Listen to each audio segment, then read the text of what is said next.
విఘ్నేశ్వరుడి పూజ కోసమని చెప్పి ఇంట్లో ఉన్న వాళ్ళందరూ అయితే చాలా సంతోషంగా అన్నింటిని రెడీ చేస్తూ ఉంటారు. ఇంతలో అక్కడ ఉన్న కళ్యాణ్ రాజు వాళ్ళు విఘ్నేశ్వరుడిని ఇంట్లోనికి చాలా ఘనంగా అయితే తీసుకొని వస్తూ ఉంటారు. అది చూసి అక్కడ ఉన్న వాళ్ళందరూ అయితే చాలా సంతోషిస్తూ ఉంటారు. ఇంతలో పంతులు గారు ఇంటికి రావటంతో పూజనైతే మొదలుపెడుతూ ఉంటారు. అది చూసి అక్కడ ఉన్న కావ్య అయితే దేవుడికి దండం పెట్టుకుంటూ, దేవుడా ఇక నుండి ఎలాంటి విఘ్నాలు లేకుండా అంతా మంచిగా ఉండేటట్లు నువ్వే ఆశీర్వదించు.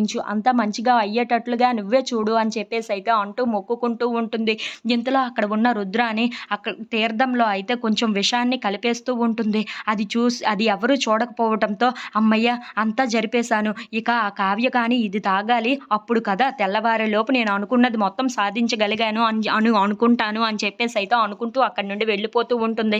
ఇంతలో అక్కడ ఉన్న పంతులు గారు పూజను మొత్తం పూర్తి చేసేసి అందరికీ ఆ తీర్థాన్ని అయితే ఇస్తూ ఉంటారు. అది చూసి అక్కడ ఉన్న రుద్రాణి అయితే, ఇప్పుడు చూడరా ఆ కావ్య గాని అది తాగాలి. అప్పుడు నాకు ప్రశాంతంగా ఉంటుంది. నేను అనుకున్నది కూడా జరుగుతుంది.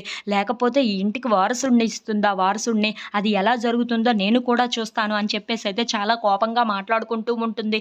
ఇంతలో అక్కడ ఉన్న పంతులు గారు రాజ్ కావ్య వాళ్ళ దగ్గరికి వచ్చి తీర్థాన్ని ఇస్తూ ఉంటారు. అది చూసి అక్కడ ఉన్న రుద్రాణి అయితే, నాకు కావాల్సింది అదే కదా! తాగు తాగు. ఆ తర్వాత ఏం జరుగుతుందో నీకే తెలుస్తుందిలే అని చెప్పేసైతే అనుకుంటూ చాలా కోపంగా అయితే వాళ్ళిద్దరి వైపు అలా చూస్తూ ఉంటుంది. ఇంతలో అక్కడ ఉన్న వాళ్ళందరూ అయితే చాలా సంతోషంగా ఆ తీర్థాన్ని తీసుకుంటూ ఉంటారు. అది చూసి అక్కడ ఉన్న రుద్రాణి మాత్రం, ఇప్పుడు ఏం జరుగుతుందో తెలియదు కానీ కాసేపట్లో జరుగుతుంది. అది మీరు చూద్దురు గాని అని చెప్పి అనుకుంటూ ఉంటుంది.